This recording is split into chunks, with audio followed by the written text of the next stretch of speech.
Boas-vindas à nossa análise de hoje. Olha só, o que realmente significa a jornada da mente humana. Nós vamos fazer um mergulho profundo e bem objetivo na nossa existência, na saúde mental e no processo de autodescobrimento, mas por uma lente muito específica, tá? A ideia é analisar o texto original estritamente na visão da doutrina dos espíritos.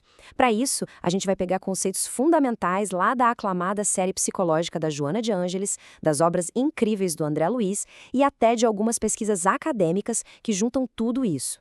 Vai ser uma expansão de perspectiva total, com certeza. E a nossa agenda está bem estruturada. A gente vai começar entendendo a raiz das emoções perturbadoras, passar pela visão espírita da alma, discutir um pouco sobre reencarnação e a lei de causa e efeito, o processo de individuação e fechar falando sobre saúde mental, obsessão e o caminho prático para o autodescobrimento. Bora lá? O nosso ponto de partida é a seção 1. A raiz das emoções perturbadoras, porque é exatamente aqui que o nosso cenário interno começa a se desenhar de verdade. Então, a grande pergunta que fica martelando na nossa cabeça é por que a gente luta tanto com essa turbulência interna?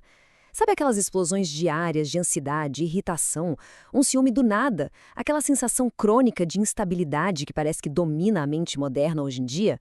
Pois é. Isso não é aleatório, não. Tem toda uma engrenagem oculta girando por trás dos panos na nossa psique.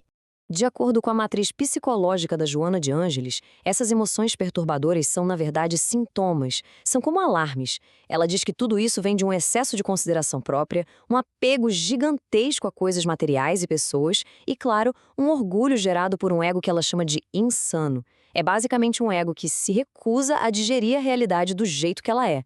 A vida contraria as expectativas que a gente cria e aí, bum, a nossa paisagem mental entra em colapso. Faz sentido, né?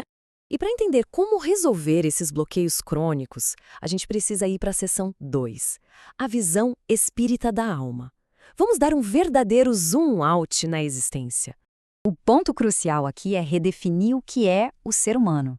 Baseado na codificação do Allan Kardec, o espírito é o princípio inteligente do universo.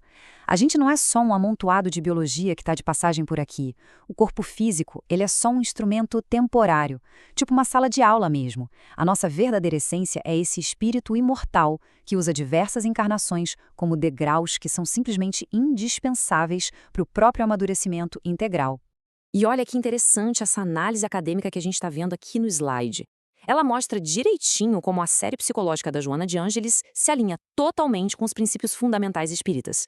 Essa abordagem transdisciplinar não joga a ciência clínica fora de jeito nenhum. Ao contrário, ela incorpora a ciência. A diferença vital é que o desenvolvimento da nossa psique passa a ser compreendido não apenas através da genética ou do que aconteceu na nossa infância atual, mas sim como o somatório de um arquivo gigantesco de experiências de uma alma imortal. É literalmente olhar para o quadro todo. E é justamente esse arquivo imenso de vivências que nos leva à seção 3, reencarnação e a lei de causa e efeito, como as atitudes de ontem esculpem o hoje. Analisando o texto do André Luiz na sua obra super detalhada Ação e Reação, a gente percebe que a lei de causa e efeito tem uma precisão matemática, quase cirúrgica. Ele categoriza os nossos erros como débitos, de um jeito bem técnico. Tem a dívida agravada por repetição, a dívida estacionária, os resgates coletivos. Não se trata de dívida de banco, claro. São ações em desacordo com as leis universais. E são essas pendências do passado que muitas vezes aparecem hoje na forma de provações físicas muito severas ou tormentos psicológicos labirínticos. E aqui entra uma mudança de perspectiva absolutamente essencial. Longe de ser algum tipo de punição divina arbitrária, como as pessoas costumam pensar, esses transtornos psicológicos e comportamentais são, na verdade, um processo de resgate. É um método educativo. A pessoa enfrenta essas barreiras não como castigo, mas porque é a estrutura exata que a consciência dela precisa para despertar, pagar as antigas pendências e finalmente voltar para o ponto de equilíbrio. É o mal curando o próprio mal. Mas como é que isso se compara com os grandes pensadores da psicologia? Vamos ver isso agora na seção 4, o processo de individuação espírita. Gente, dá uma olhada nessa comparação, que incrível! O famoso psiquiatra Carl Jung definia a individuação como o processo de alcançar a totalidade psicológica, integrando as partes inconscientes, a famosa sombra, à nossa mente consciente. Só que o Jung limitava isso a uma única vida biológica. Aí vem a psicologia espírita da Joana de Ângeles e expande esse exato conceito para uma escala monumental. A individuação passa a ser a integração de uma psique que atravessa dezenas, centenas de encarnações, carregando memórias seculares. Como a introdução dessa tese que a gente está vendo mostra bem, as duas escolas batem o martelo de que a cura profunda exige que a gente traga o conteúdo oculto para a luz da consciência. Mas o Espiritismo insiste, e com razão, que a gente não alcança essa totalidade real sem reconhecer o histórico multiexistencial desse espírito imortal. Ignorar as nossas vidas passadas seria o mesmo que ignorar a maior parte da nossa própria estrutura psicológica. Não tem como. E com a mente ampliada desse jeito, a gente entra na seção 5, Saúde Mental e Obsessão. O jeito que a gente enxerga as crises modernas muda completamente. A grande sacada aqui é que a saúde mental não pode ser isolada de jeito nenhum. Ela é um tripé inseparável. É a integração do equilíbrio biológico do corpo com a ordem psicológica da mente e com a harmonia espiritual.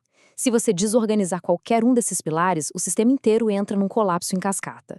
Então, uma crise de pânico ou uma alienação severa quase sempre é uma mistura complexa de fatores biológicos, traumas herdados de vidas passadas e influências invisíveis.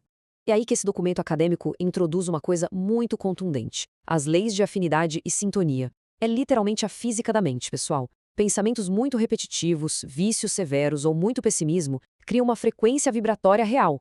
Mentes na mesma frequência se buscam e se atraem, e assim nasce o fenômeno da obsessão, onde mentes desencarnadas em desequilíbrio se grudam magneticamente a uma pessoa física que está vibrando igualzinho, piorando ainda mais a angústia dela. E adivinha? O ciclo só quebra quando a pessoa muda a própria sintonia mental. Diante de leis tão vastas, a gente precisa saber o que fazer na prática, né? Por isso, chegamos na nossa última sessão, o caminho para o autodescobrimento. A saída para não cair nessas armadilhas vibratórias está na disciplina miúda do dia a dia. As fontes propõem um verdadeiro código de conduta para a gente manter uma higiene espiritual. São coisas pequenas, mas poderosíssimas. Aceitar nossa própria fragilidade, dar valor ao esforço do outro, treinar a paciência incansavelmente, sabe aquele trânsito insuportável das 6 da tarde? Pois é, ali mesmo. Refletir sobre o quanto as coisas materiais passam rápido e abraçar os nossos deveres. É desconstruir, tijolo por tijolo, aquele ego insano que a gente comentou lá no comecinho. E o objetivo de tudo isso é formidável. A moralidade não é um sermão vazio. Ela é uma verdadeira profilaxia psicológica. Ao adotar essa educação ininterrupta, os problemas do cotidiano perdem a força de destruir a gente e passam a atuar como ferramentas de lapidação. O sofrimento deixa de ser uma maldição, sabe? Ele se transforma na mais pura ferramenta de autodescobrimento, tirando a gente da sombra do passado e nos levando para uma paz integrada e muito consciente. E isso deixa pra gente uma reflexão fantástica. Se a vida física é realmente essa gigantesca e interminável sala de aula para o espírito imortal, qual é a minúscula alteração de frequência mental que você pode fazer hoje, agora mesmo, para começar essa jornada de autodescobrimento? Como é que os conflitos que você está vivendo hoje podem ser usados para pavimentar um amanhã com muito mais luz? Fica aí esse questionamento enorme. Muito obrigado por acompanhar essa análise e até a próxima.